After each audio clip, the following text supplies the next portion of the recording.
Hey everyone, thank you for joining me today. So today's video is going to be a part of my little scrapbook store and our Camp Scrap-A-Lot weekend. This is going to be challenge number 11, which is titled Ski Trip. And the challenge is to use mostly white, but I'm going to use almost all white. But if this is your first time here, please hit that subscribe button and hit the little notification bell so that way you get alerts whenever I upload new content. And we're going to go ahead and jump on in. So when you're doing something like all one color, like the all white challenge, the thing that they always suggest is using textures, layers of different things. You can white, emboss, you can just take white paper and use embossing folders. This is something that we all have in our stash that we maybe don't use all the time, and it would be a great way to get it all done. So these are the patterns that I chose. One is all flowers. I have one that's more of like a fabric weave. It's more 3D. I want to say that one was by Ken Oliver. And we have the Swiss dots, which is like a go-to, an easy go-to, very elegant design of just the polka dots. I did a wood grain, and then I also did one that was more of not a geometric pattern, but sort of like a diamond pattern. So all I'm doing is taking all of my hand punches. I got a 3-inch, I want to say 2.5, 2.25, a regular 2-inch, and then 1 3/4 and 1.5. And then as I punch the rest of these out, I do pull out my 1-inch punch as well. So here are all the circles, okay? Now my plan is to do a 2-page layout. You're only going to see me create the one on camera, but I will show both at the end. Okay, so here are our circles. We're going to put this to the side, and we're going to start on our base. Now, normally you would use a plain white paper, but I wanted to do this on acetate.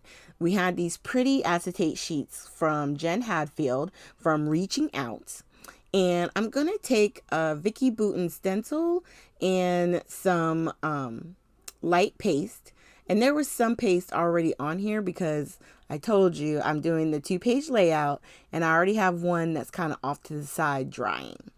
Now, my suggestion would be if you have one that's maybe a little bit bigger than these, like, sometimes they have the stencils that are 12 by 12 or just a little bit bigger than, I think this one is like 5 by 7, something like that.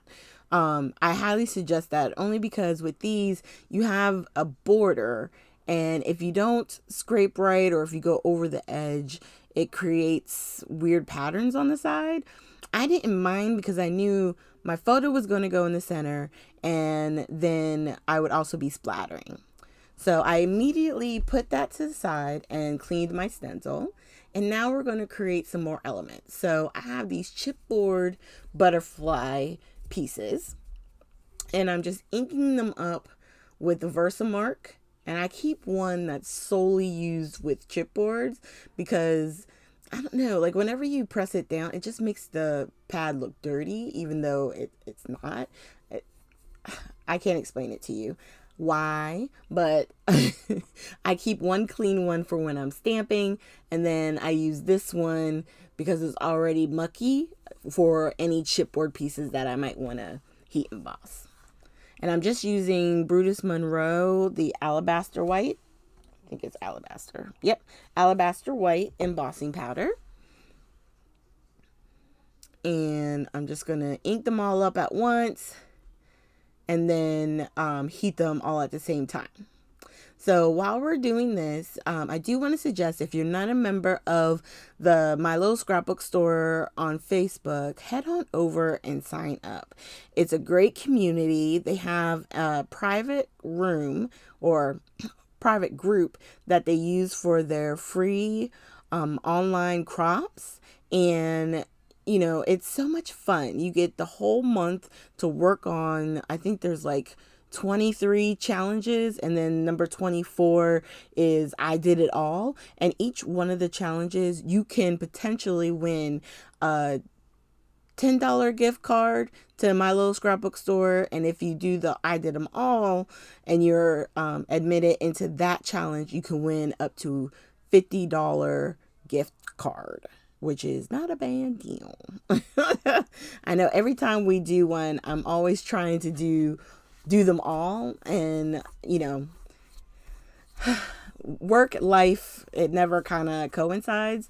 But the best part is that even though the challenges themselves are done, you can print the PDF file and still use the challenges to spark inspiration.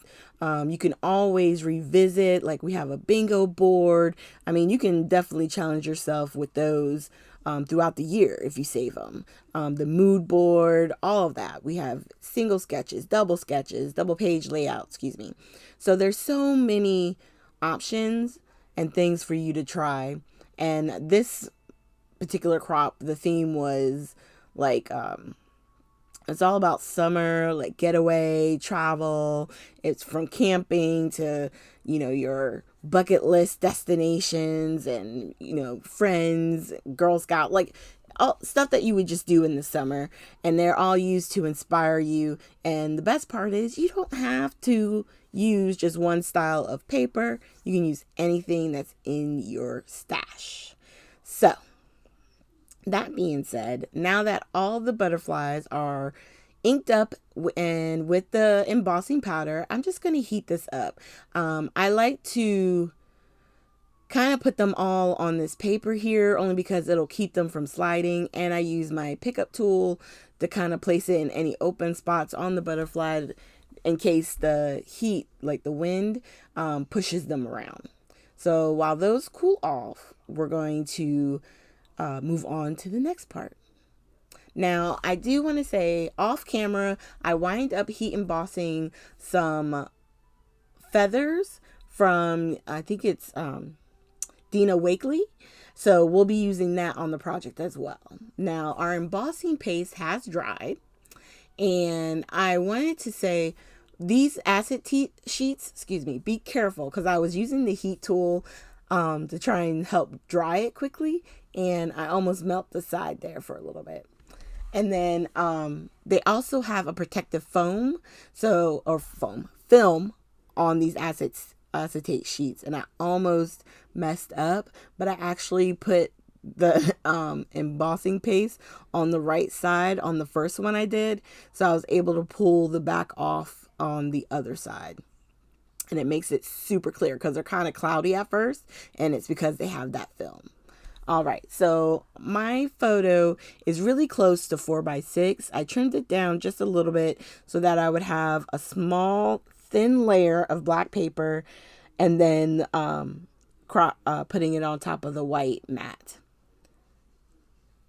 So it's just very a thin amount of black, and that's really all the other color that is going to be in this actual layout. The black that's in the photo, because it's black and white, and then the little black mat. And everything else on here is going to be white. I was so excited when I saw this challenge. At first, I didn't know what I was going to do. And then it came to me that I had these 2 acetate sheets, and I really didn't know what to do with them. I didn't understand why I bought 2, because I've never used them on a project. So obviously I really wanted to use it, and I thought this would be perfect. All right, so we're going to get our photo ready. Now that it's all together, I'm putting foam tape on the back. I'm going to put 3 strips, 1 on each side and 1 down the middle. And then anything that's extra, I'm just going to trim off. And then that's that piece. And now we're going to sort of lay everything out. And I'm using the circles to kind of frame the photo in a way, mostly at the top right and the bottom left. And I'm just going to layer them, because what I want is really at first glance, they just look like circles that we've kind of clustered. And then when you get close up on the image, you see all that texture, which is so much fun. So this part is interesting. You definitely want to make sure you punch out enough for, if you're doing a double page layout. So that way you get it on enough on both projects, which I think I wound up putting more on the first one, but I was able to make it work with this. And then some of the smaller circles I'm just going to tuck in and create more of a completed cluster. Yeah, I like that right there. And that one I'm going to move down. Oh no, that's right. I changed it. I move it up. There we go. All right. And then I'm also going to start and lay out where I want to put my butterflies. Not over there. Okay. Yep. I put it on that side. And then that one I was going to put off to the side, but I think I wind up putting it on the actual top circle. And then it takes me a few seconds to figure out which side to put these feathers on. But I take off the chipboard pieces and I start by adding foam tape to that circle, so that way it's at the same level as the photo. So that gives it a little added dimension. And then all the other ones that are laying down, I'm going to do my little trick of just slightly lifting it up, squeezing on a lot of that liquid glue, and then laying it straight down. And we're going to go around and try and lay down all of our circles. It's interesting, you know, because you don't want to move it around. Sometimes you really want your clusters that you're creating to stay in place. What I suggest, I didn't use on this particular one, but if you have press and seal in your craft room, you can put down press and seal over top of the cluster you've created and flip it over, and then you would be able to glue and lay it back down, and then the only pieces that you would have to touch up are the ones that are on top. It really makes for a quick way to handle any type of cluster like that you want to lay a very specific way. And then we're gonna glue, and I wind up moving one of the circles only because it was in my way, and thankfully, because this is wet glue, you know, I was able to pick it right back up and put it back down where I had it because I saw where my glue spot was. Now, with this being acetate, obviously, I don't care about the other side because there's no way to hide like the glue and the foam tape and all that if you look from the back.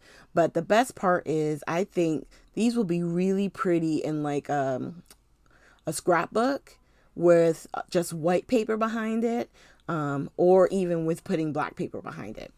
In my photos at the end, it will have sort of like a black backdrop behind the acetate to help it really stand out.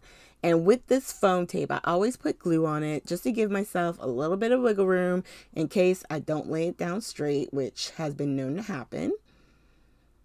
But this time I think I got it pretty on. Right on the money.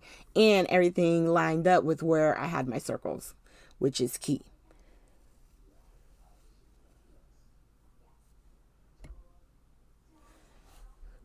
So now I'm just cutting down I wanted a bigger piece of foam. I was going to put 2, but it didn't go up as far as I wanted. So I do wind up taking that second piece I put down off, and then I pull it up. So that way it's right there on the corner. We're going to peel off the backing and just put some glue on the part of the circle that's going to go on the photo. All right. And now we're going to glue up our chipboard pieces. So I'm just laying it back down. Everything's going back right where I want it to. And once again, I keep playing with these. I'm like, do I want it on the right? Do I want it on the left? I don't even remember which way I wind up keeping it. Yeah, I go back the other way. So it doesn't stay here. I do wind up flipping them back. I think it's because of that feather on the other side. The way that it's kind of laying is almost like it's blowing to the right. So I think it lays better going up there. So that's where I wind up leaving it. So we're just going to use the art glitter glue on these. And I find art glitter glue is a really strong glue. If you have acrylic pieces, these chipboard pieces, I mean, it it keeps it down.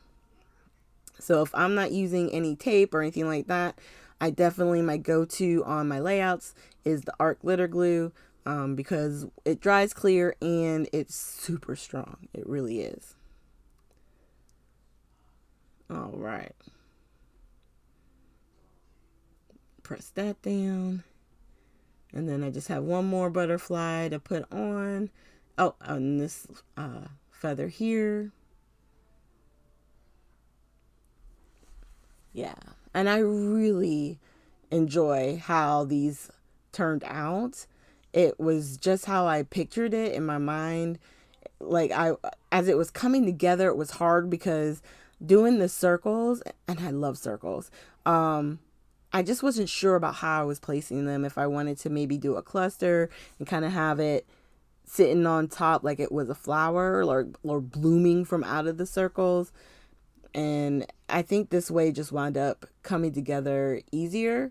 I do want to give a shout out to my bestie Beatrice, because it's always great to have someone that you can talk to about crafts. Because I sent her the picture and was like, what do you think? And she sent me back a message with, thumbs up, and she liked it. And that gave me the motivation to, one, go ahead and start gluing it down, and two, go further and complete it with, adding the feathers. And in the very end, you'll see I'm going to add some gems. So this was a lot of fun. Okay, now that we got all our chipboard pieces down, I'm going to grab these stickers. They're from, I want to say it's Amy Tangerine. Let me grab it real quick. Yes, Amy Tangerine, and it's called Today. I wound up getting these a long time ago from Tuesday Morning, and I've used them here and there, but I to be honest, I forgot I even had them. And I went and found my binder of thickers, and there they were. And I was like, oh, this is perfect. So on hers, I'm putting the word cherish. And I can't forget my little I, the dot. And then on her daughter's page, which I have off camera, I put darling. And then there's a couple of hearts on here. On her daughter's page, I put 3. And then on hers, I'm putting 2. Because what happened is on the daughter's page, which you'll see, I put 2 butterflies. So I did 3 hearts. And on this one, we did 3 butterflies with 2 hearts. And I think that's okay. I like how it looks. I was looking to see if there was something else I could put down 3, but I didn't want to put XO. So I just left it alone. So now I'm grabbing the gems. And with the gems, I have the black and they're clear. So I decided to use the clear ones. Even though I have that thin line of black and there's the black in the photo, I really didn't want to add black to the background. Because what I really liked was that the fact that with the acetate and with all the white elements, that I had pretty much stuck to the challenge, right? So I was really liking this. And we're just going to put like a little cluster of 3. I think I wound up doing 4 because I put some in like the center of the flowers on the acetate.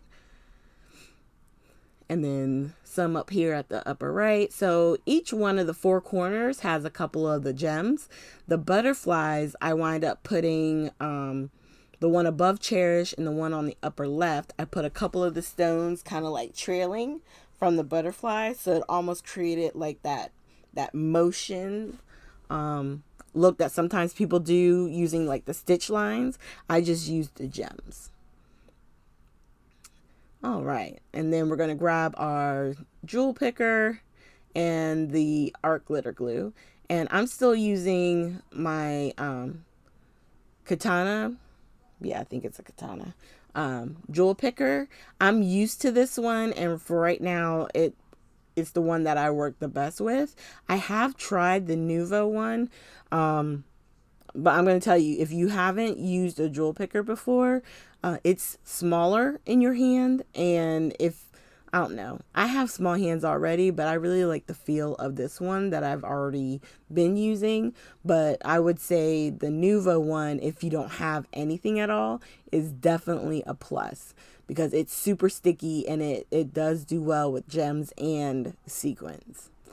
All right, so now we're going to cover up our photo and we're going to get our splatter on.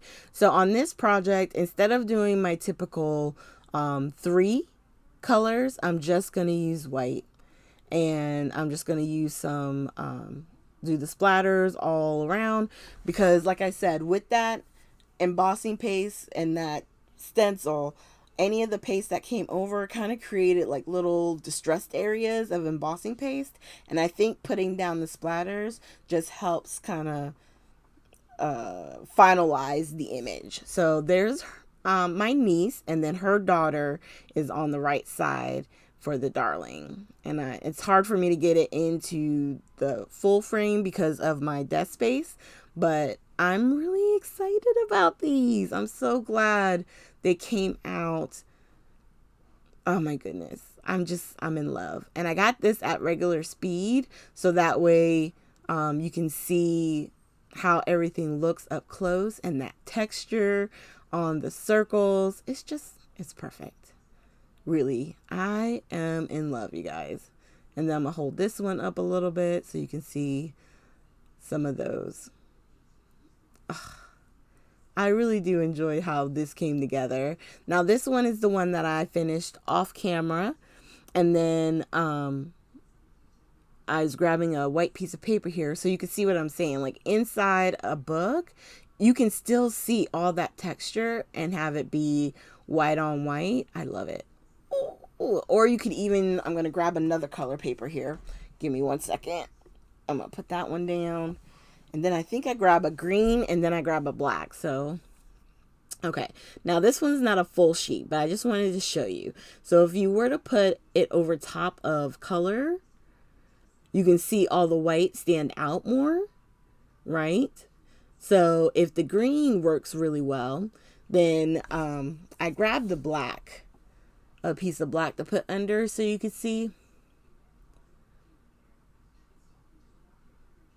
I'm going to pull it over here real quick. There we go. So you can still see all the white using the black behind it as well. So I'm not going to actually attach it to, because that wasn't my intent for this, for it to be attached to other solid cardstock. I want it to be just the acetate, but inside the book, I think it's going to look more of what I wanted it to look like, being on top of the white. I know it's a lot of white, but I think that's how I'm going to put it into the book when I actually create the book for her, since I take all her photos from Facebook and I craft them. So I am going to create her a little book. Excuse me. So here are close-ups of the final project. I hope this was an inspiration to you guys. This was definitely a fun challenge. It sparked something in me, and I was so excited to get it done. It took me to get it filmed for you. I think it took me 3 days to work on this because I needed the acetate to dry, and I was working on it after work. So getting it done was definitely a labor of love, and I'm so glad that you guys get to see the final project.